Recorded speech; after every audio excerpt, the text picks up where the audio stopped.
has prepared to talk, I hope. Kev's going to be talking about the causes of a common haunting based on his findings through the years as an active paranormal investigator. Kev, who I've known actually for quite a long time now, 20 years? Yeah. Has been researching the paranormal since a young age. In 2010, he became very heavily involved in psychical investigation, as he felt research in the field didn't seem to be pushing forward. He's been working alongside various groups of investigations to improve the quality of research and investigations being undertaken. From 2013 to 2020, he founded the website and blog Paralysis, which worked to further individuals' understanding of the paranormal. Okay, Kev, are you ready? Ladies and gentlemen, I give you Kev.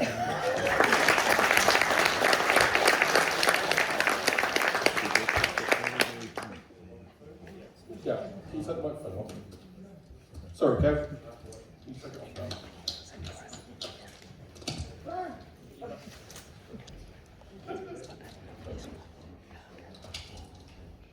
Hello. Everyone hear me okay? Brilliant, fantastic. So, got each of these buttons a second. Those who don't know me, my name is Kev Kerr. I'm a paranormal investigator, consultant, and researcher. I'm Gloucester based. I've been doing this for probably way too long, to be honest. Today I'm going to talk to you about the causes of a common haunting. Now, when it comes to hauntings, there's situations where there are hundreds of various different causes regardless. But for what I've got here, I think are probably more the most important. So some of them are quite mundane, quite boring things. You can see the radiators up there. Some of them are quite interesting. There's a person obviously underneath a cloth there. And some of them are quite strange. So just a creepy stock photo of someone standing in the window. Given that fact, I've been doing this for well over a decade. And I find it's not just one cause that causes a haunting. It's not one thing that makes that happen. It's an amalgamation of different things, and as an investigator, it's important to find out what they are.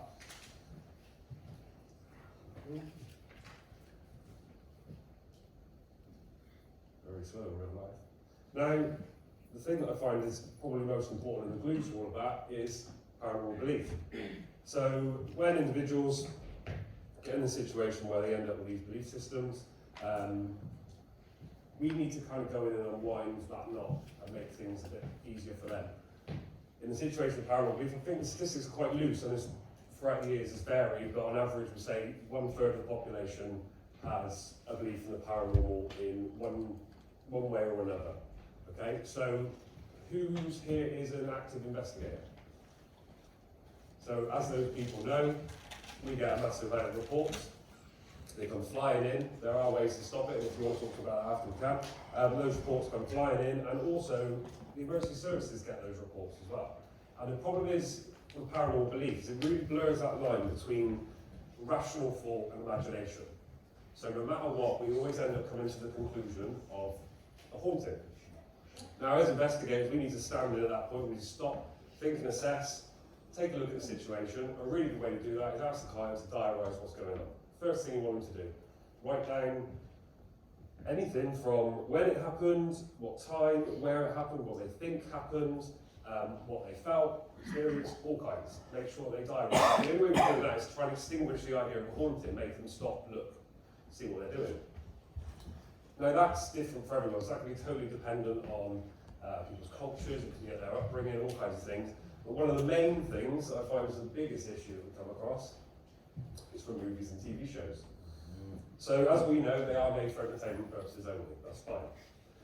But as we know, at the same time, these writers put the everyday into these situations. So they will write in moments you're going to experience probably in the next couple of days after watching that film.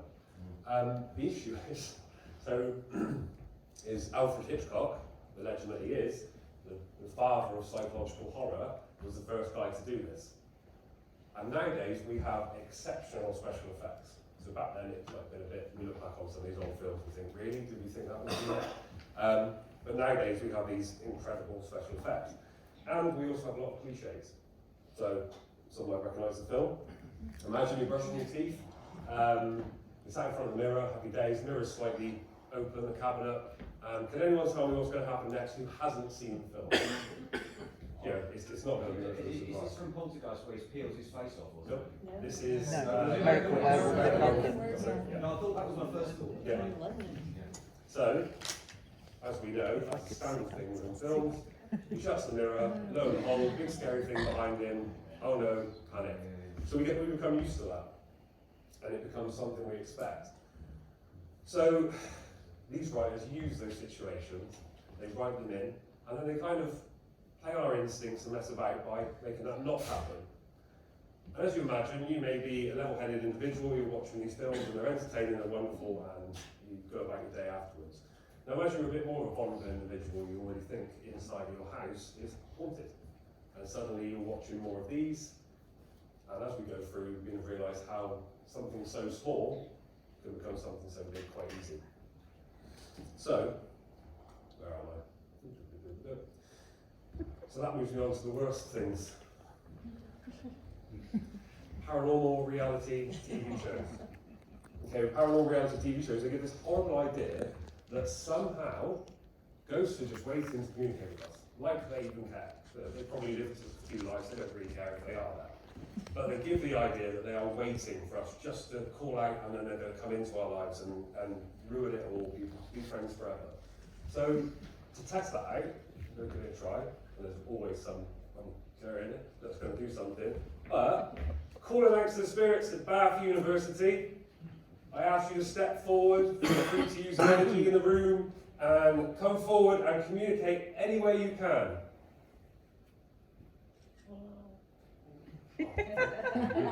See, there's always one. As we can tell, that isn't the case. They're not going to come forward. But the problem is as a vulnerable individual, and something that I've come across quite often, is they're watching a paranormal TV show, they're communicating with a spirit, and that opens a bridge of communication. As far as the person is aware, that they are now open and susceptible to that ghost, from that show, from that location, just stepping through and being part of their environment. This happens probably 90% of the time. You start to discuss what you watch on telly, and suddenly they start talking about ghost adventures and ghost haunting and all these kind of things. It primes them those situations. At the same time with Ouija boards, K2 meters, EMF meters, any form of communication, if you attempt in your house to communicate with something, something will come forward, it's going to live in your house. It's that easy. I wish it was, because probably have millions of them. But in those situations, imagine that vulnerable person, they're suddenly inundated with that feeling of, I'm not alone, there's a problem, etc., etc. So given that, we know that's far from the reality, and we know as we go in and we rationalise and logicalise all this, it also just takes all the entertainment out of it. Oh, that's quite boring, it's not ghost. Well, I like the other side of it. This is one of our big ones. So our homes are a massive cause of haunting. That can be, so we're going to step back from fantastical reality with horrible TV shows, and we're going to go to the more ordinary. So our houses are our worst enemies. You wouldn't think it, a lovely safe place that you live in, that's fine, but a lot of people don't live in those safe houses. Those people might experience creaks and bangs and knocks, strange noises through the night. They may have, a door flapping in the wind. But they're in a situation where they can see that could be a problem. And also time. So, as we know, the new house effect, coined by ASSAP many, many moons ago. When someone moves into a new building, they go on holiday, they're in a new room, they're in a completely alien environment. They don't fully understand the environment that they're in. So all of a sudden, every knock, bang, the heating turning on and off, the expansion or retraction of joists in the building, they don't know those sounds. They haven't heard them 50 times every night, bloody noise keeping you awake, whatever, there's none of that. So all of a sudden, the brain goes, remember those films? Puts a strange detection mode. It's all added together, and what I've found is usually it's someone either who's recently separated or recently widowed. So suddenly they're on their own. They've got to kind of protect themselves, whereas previously they had someone there with them regardless. Oh, mouth's gone dry. You got any water? Yeah. Absolute star. Sorry guys, too much shutdown was last time.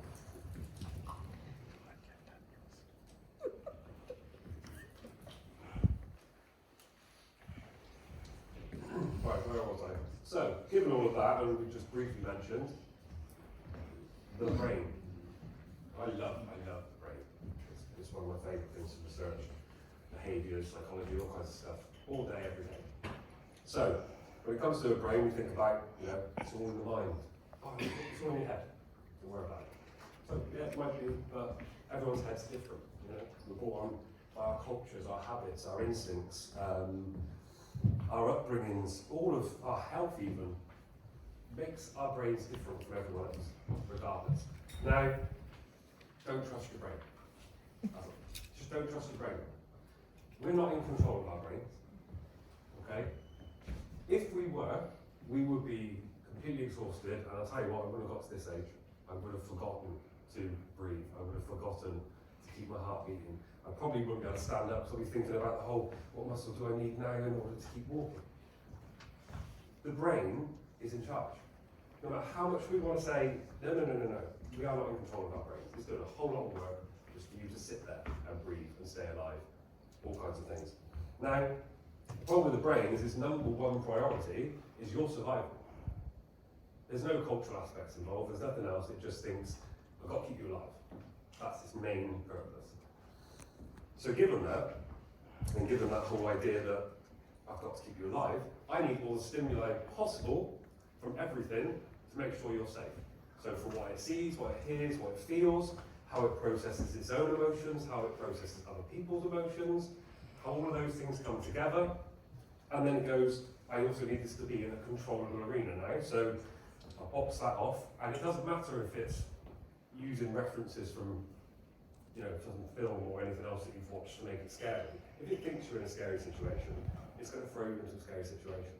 So if you imagine you're on the edge of a cliff, so you stood there, your toes are over the edge, the sea is just right down the bottom.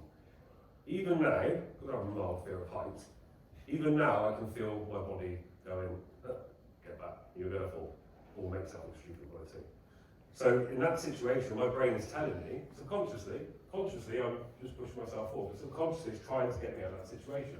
The same on a busy road, anything else like that, and importantly for this talk, a possibly haunted house. So that begins the situation where that cocktail of hormones goes into the brain, and all of a sudden we experience things like hyperarousal. And not in that way. Because a lot of people go, ooh. So, hyperarousal is a very interesting phenomenon. I love it. I like to see situations where this begins, and I like to see the various different ways people react to it. So it's part of our flight, fight, and freeze response, and it varies between everyone. So there may be someone, say over here, who, as soon as they go into that situation, they suffer severe PTSD and it's debilitating. Done. There's people over here who, oh, well, that was a bit stressful, wasn't it? It's a different response. There's people in the middle, like me as I'm talking now, I am suffering symptoms of hyperarousal. So my hands are shaky, I'm not sure if that was last night or just from this. My heart's beating a bit faster. I'm going to try and get more oxygen, my mouth's going dry. Because I'm in front of people, I might seem confident, that's because consciously I'm putting the front on. So as we go through hyperarousal, we have various different symptoms. Like I said, the heart rate goes up, the hair on the back of your neck or on your arms will go up, you might start sweating. All those things together gives you a perceived temperature change. All of a sudden, oh, I'm really cold. We all know that one when we go on investigations and things. Also, suddenly I'm really cold. But no, you experience hyperarousal. So from that, you can get situations where you get heightened anxiety, your vision, your hearing is suddenly much better. You're suddenly picking up on things that you didn't pick up on before. There's a lot more information going in. Like I say, that brings you into heightened anxiety. That brings us into situations where we're getting sweaty palms, our skin becomes sensitive, so we feel like we're being touched. Well, as we know, I've just mentioned quite a lot of pretty much paranormal phenomena that happens to people quite regularly on investigations. The fun part, and we'll go back to that wonderful brain, is that begins to put in intrusive thoughts. And that's where you get situations where you go, maybe I'm not alone. What was that noise? Oh my God, that could be a zombie, it could be a ghost, it could be all of these things. And it's the brain going, we've got to find something that's dangerous because there's definitely something happening. So putting that together, we then don't remember that very well.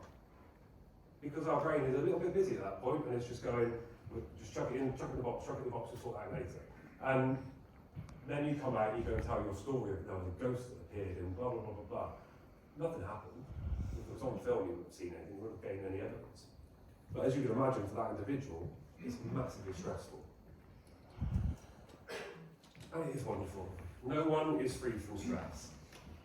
None of us, unfortunately. Sometimes I think it'd be great. But because of that, we experience some quite strange things. Now, imagine a situation where you get heightened anxiety, and this is a jump, and I would say everything I'll talk about today is on a scale. From some people might suffer nothing, some people might suffer horrendously. It just is what it is. So you imagine your heightened anxiety, and that's bringing forward some underlying mental health conditions. You might end up with psychosis, so you might be hallucinating, either visually or auditory or visual sort of psychosis, and so that person who's experiencing that is very real. Now, even worse is when someone's never experienced that before, and they've never been diagnosed, or they might be finding out for the first time that there's an issue. That's a slippery slope, because unfortunately then the stress causes anxiety, anxiety causes stress, stress causes anxiety, anxiety causes stress, and they just end up in a perpetual loop. As investigators, you can actually stop that by explaining, by rationalising, by bringing them back down from the clouds and say, okay, we'll stop and breathe. There it is. You can imagine stress causes all kinds of issues where am I? Oh gosh, go on to the next one. Sleep. Stress causes a massive lack of sleep. So stress causes you a lack of sleep. Okay, fine. You've got a massively unhealthy sleeping pattern. You begin to sleep less. Becomes more stressful. So on and so forth, and it pushes lots of physical and mental issues that, you know, all are negative, but can be completely and utterly, what's the word? Misidentified is probably the right word. Misidentified as a haunted. So you're exhausted, you're suffering more hyperarousal, so then all of a sudden that's coming to you. Suddenly, you lose a sense of rationalisation or self. So you all of a sudden you can't really explain things away. You don't have that left, you're exhausted, your brain's just absolute guts full. You find yourself detaching from things, whether it's your family, friends, work colleagues, or yourself and reality. As I said, this is on a scale. Not all, that's a bit much, but for some people that is the case. So you imagine all these things put together, the hopelessness that can come with that is a perfect storm for haunting. It's probably at the exact point as an investigator, you walk in and you can see the person's exhausted and you can see they've been going through hell. And it's that point you try to find out what's going on. The problem is even if you can sleep, you end up with issues while you sleep. So these are my favourite. So hypnagogia, really strange thing. This is when we are awake and we're going to sleep. You know, close our eyes and go, okay, done. And the brain suddenly just decides, wake them up. We all know about the hypnagogic jerk. We've all probably experienced it where we're just about to drop off to sleep. And so if you're falling or something and you jerk awake, that's easy. You just roll back over, you go back to sleep. That's solved. Don't really think about it. What I want everyone to do, and who am I going to get? I need your help for this, Caroline. I want everyone to close their eyes if they haven't fallen asleep already. So everyone close your eyes. Caroline is going to go and touch someone on the shoulder, and if you feel someone touch you on the shoulder, just say what you see, whether it's the lights, whether it's little things, all kinds of things. Just anyone you want.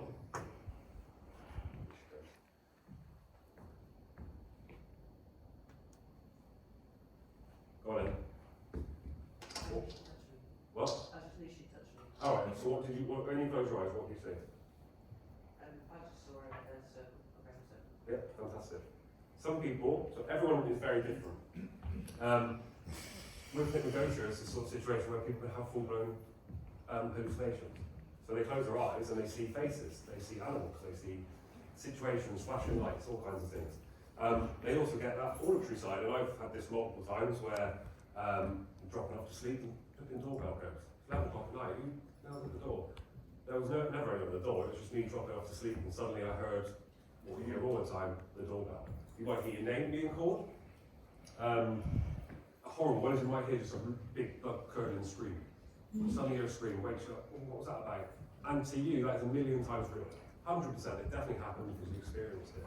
But really, you just suffer from hypnagogia at that point. So, the best part about this, anyone remember sort of 80s and 90s, all those films where the bed's floating off the floor? That was a big thing about ghosts, when ghosts were lifting up the bed, like, you know, why lift the bed up, the person's lighter? Like, but it's just, those situations are from hypnagogia. It's that feeling, the bed's lifting, it's lifting, and you're awake all of a sudden. Creepy ones such as being touched. The old adage, you know, demons going to grab your foot in the middle of the night, suddenly sort of grabs your leg. What was that? Petrified. Oh, I need some more water. So, that's hypnagogia. And hypnagogia is wonderful. It's alright, it's okay, but then it just gets worse, because why wouldn't it? I was saying this, and Chris is sat there, I don't think he'd have to do this slide. But, so obviously Chris spoke about this yesterday. I wasn't here, unfortunately, so I missed it. But sleep paralysis. So you've woken up, you can't move. Most people know sleep paralysis, but I'm going to go through it anyway. So, you wake up, you can't move, you can't scream, there's like a heavy weight on your chest. Some people just experience that. And then 5 minutes, suddenly they're like, oh, I couldn't move.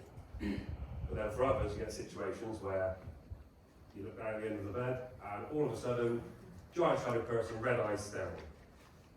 What the hell? Okay. Even worse, you get the old hag sat on your chest. Around the US seems to be quite often where people have alien greys and they're being examined and they're just led there and they're stuck and they can't move. And even worse, some people have like demonic entities performing sexual acts on them they don't want to happen. How lovely. It's quite common. Anyone here ever had it? Demons are sleep paralysis. Demons and sleep paralysis. Definitely a demon. So, as you can imagine, it is quite common. It's one of those things. And actually, it makes up about 40% of the cases I've dealt with. It always seems to come down to sleep paralysis. To the point where I got myself in much trouble at one point where I just went, oh, sleep paralysis, and didn't really look at it properly. But another story for another day. So as you can imagine, that is a situation that someone who isn't aware of sleep paralysis, you might have only experienced it once in your life. You might have suffered the majority of your life with it and be fully aware of it. Most of the time, it's the first time someone's experienced it. So that moves on to hypnopompia, which is the most terrifying thing in the entire universe as far as I'm concerned in regards to the paranormal. I've been to every location possible you think of. I've been in every scary possible situation ever, and this terrifies the hell out of me. So hypnopompia, very similar to hypnagogia, but it's the other way around. So this is when you wake up. You've been in deep sleep and suddenly you wake up. Now you experience an hallucination, whether it's auditory, visual, anything, and all of a sudden it could be a split second, and the hallucination's gone. Or it could be 30 seconds to a minute. Now, that doesn't sound like 30 seconds to a minute. 30 seconds to a minute, if you count it, is a very long time. Especially if you're suddenly experiencing a terrifying hallucination, and you can move, and you can see what's going on, and you can see every detail, you're going to think to yourself, what the hell? So, I absolutely love this phenomena, but Oliver Sacks' Hallucinations, fantastic book, you get to read it. He spoke about a guy called Donald Fish. Now, I'm sorry anyone here is a little bit sensitive, not in a medium kind of way, but as in like an emotional kind of way. I haven't actually got these to memory because I didn't want them in my head, as you do. But I'm going to read a bit from that book. So basically, I wake up from a calm sleep and perhaps a fairly normal dream with a shock. And there before me is a creature that even Hollywood couldn't create. The hallucinations fade in about 10 seconds and I can move when I have them. In fact, I usually jump about a foot in the air and scream. The hallucinations are becoming worse now, about 4 a night. I'm now becoming terrified to go to bed. The following examples of what I see. So a huge figure of an angel standing over me, next to a figure of death in black. A rotting corpse lying next to me. A dead baby on the floor covered in blood. Hideous faces laughing at me. A huge hand over my face and one on the floor at 5 feet across. Drifting spider webs, birds and insects flying at my face. 2 faces looking at me from under a rock. Well, that scares me most, I think, out of all of them. I don't know why. Just the idea of what the hell's that? So an image of myself, only looking older, standing by my bed in a suit. An ugly-looking primitive man lying on the floor covered in tufts of orange hair and red dots increasing to thousands like splattered blood. So all those hallucinations are random. They just appear as they appear, and that's how it works. You tend to find that when it comes to these kind of hallucinations. The thing is, as you can imagine, you've never experienced getting a pumpkin before. When you wake up and that happens, you can see why someone suddenly rings 999, or the local police station, or the local priest, a medium, someone like me. Come on in, like, please help me, I've experienced this ghost that's appeared. So I know it's a ghost because the movie's told me it was. So we're going to step away from the brain, even though it's there forever, and talk about that wonderful thing, dishonesty. And people don't really like to admit it, but we all lie, everyone lies, okay? Some people are horribly manipulative liars. Other people will just say, the odd white lie is not a problem. Again, that's this on a scale. But dishonesty. You as an investigator, it's important that you can decipher that with someone. You walk into a client and you're talking to them, you need to see if they've got anything to gain from what they're doing. And that could be from anything. They might just feel lonely, they just want some attention. You know, whether it's positive, negative, anything, they want the attention. Look at me, I've got a haunted house, fantastic. Now you're coming and talking to me, and no one's spoken to me. You know, that could be a situation. They might be after money. You get such financial gain from the paranormal nowadays. Sometimes I think, God, why did I do the good thing? I could have just went and basically manipulated everyone out of their money. Dishonesty is everywhere. Now the problem is, you also get the other side. People who want to believe, or more importantly, people who need to believe. So there's people who want their loved ones to be safe, who's passed. There's people who might not have that much time left, or suddenly think to themselves, well, when I'm gone, I still want to see my grandkids and my children, but there's an afterlife. And they need to do it to keep going forward. For me, it's one life before I get happy days. So I'm going to make the most of what I'm doing now. The problem being is there's always someone there who's like, oh, I can profit from your fear and interest. So they come in. Some of these people they want special abilities, they want to be superheroes. I appreciate mediumship, things like that, but I've met some really good con artists in my life as well. These people just want to monetize from the fear and the vulnerability of those other people. At the same time, people who want to be cool. Hey, check me out. I've got poltergeists in my house, and come one, come all. Like, give me 20 quid and you can sit in there for like all these people just ridiculous and paying me all this money. You know, I live here all the time, yeah, it's fine, I'm fearless. I'm cool and I'm fearless, it's alright. Problem is, dishonesty is damaging, regardless. So that vulnerable individual is really, really damaging. That moves on to what everyone wants to hear about ghosts. Been doing this for over a decade. Oh, if I do this, that's nice. So, when we talk about ghosts, imagine a situation where, yes, everyone who's passed in your house is still in your house. Very overcrowded. It reminds me of the BBC thing where the ghosts are down the bottom of the plane pit. They're just all in the basement, like, alright, yeah. But imagine that as a thing. All beings are coming through a dimension, from another dimension, and they're interacting with us, or they're watching us sleep. It's a nice thought. Just like that. Doing it. The thing is, we are absolutely terrible at documenting that, if that's the case, because we've been doing it forever. We don't really know how to communicate effectively with any of this. We don't know how to interact effectively. For me, the evidence doesn't really line up. But when it does, it tends to have the brain involved. And as we've learned, the brain is massively untrustworthy. So we can't say, this 100% happened because I've seen it with my own eyes, etc. So for people who are going to believe in ghosts, and I apologise for being quite negative about it, when it comes to afterlife, when it comes to the idea of shadow people, extra dimensional beings or whatever, in all the years I've been doing this and all the research I've been doing, I haven't found anything concrete enough. Not for me, maybe for you, happy days, but not for me. That was my one, is it? Is anyone paying attention? Yeah. But, in all that negativity, because that's what follows me around, remember, ghosts can be fun. It's great. You've got to remember back in the days and sat around campfires, their sleepovers with duvets and torches, telling ghost stories, and everyone's scared, and it's fun. It's fun. I still go to like investigations and events and all kinds of other things, just because it's fun trying to find ghosts, and it's fun to kind of get into that hyper arousal mode. And I've got great friends from it, bless them all, out there and doing their thing. You're doing great. But remember, it's fun. And while we are having fun, it doesn't matter whether you're a believer or skeptic or anything else, just enjoy it, make the most. So I put that in there because I started showing the positive aspects of my negative side. We've also got to remember, it's not so late, every case is different. So for investigators, it doesn't matter what you look at, you're going to walk in and you're not going to face anything maybe similar, but they are different. Given that fact, it could be a mental health issue that you're going to deal with. It could be a complete misunderstanding, everything taken the wrong way. It could be paranormal phenomena. You never know.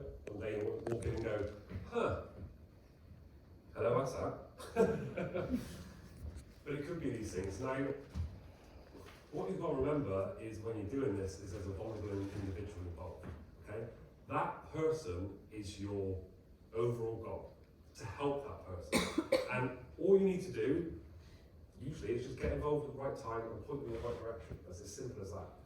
But what we have to remember as investigators, as anyone in the paranormal, is that if we are dealing with a vulnerable individual, the most important thing is they are getting help. And they're not just getting help, it's not, if they've made sure it's not about you. If it's not about you, your ego, your wallet, or anything else. What's important is the person who is negatively affected by the paranormal phenomena gets the help that they need. So thank you.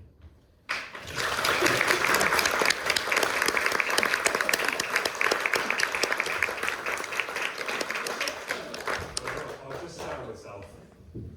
So I did have a website once and all that kind of stuff. Now I literally just spend time on social media because I'm young. Are you There's kidding? videos on TikTok or Facebook. Just look up Kev Kerr Paranormal. So you sell yourself? What's that? I sell myself. Yeah, that's pretty much what happened in the study career of the paranormal. Just in the end. It's the only way you can That's the only way to go through, but I need a new EMF meter, so. Just quickly, before we move on to that, we have one question for Kev. Ooh. Alright, I can't see any, so I'm going to ask Matthew one. Right in the back there. Oh, at the back.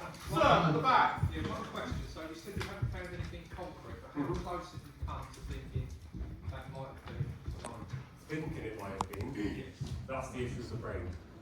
So I've had multiple personal experiences. When people find out I'm a skeptic, they're like, how are you a skeptic? So because I understand the full process. Well, a lot of those guys have been witness to it sometimes. You know, I've witnessed shadows coming out of the floor. I've seen people that are now walking down a hallway. I've seen people in old dresses walk through walls. I've seen all of that. But my brain can make me do that. I need something more concrete. If someone come down and sat down and spoke to me and had a discussion and told me a load of stuff that I can put back in history books and go, yeah, I didn't know that. That's my personal experience. It changed my opinion. We won't find evidence of this. But we don't know everything and we probably never will. But if you've seen had those experiences with other people at the same time, Yeah. and presumably you would ask them independently, what did you see? At that point, you're faced with 2 or 3 people saying the same thing. Is that not going to be evidential? You're still So saying your brain. something that I use is a spontaneous witness statement. So you could be in a situation where there's 5 people and suddenly someone goes, oh my God, what was that? And you say, stop. You're not going to, at that point the ghost is done. The moment's gone. It doesn't matter what you do at that point. The most important part is that person shares no more information. So here's your sheet, here's your sheet, here's your sheet. You go over there, you go over there, you write down what you saw. And you come back, and you never know.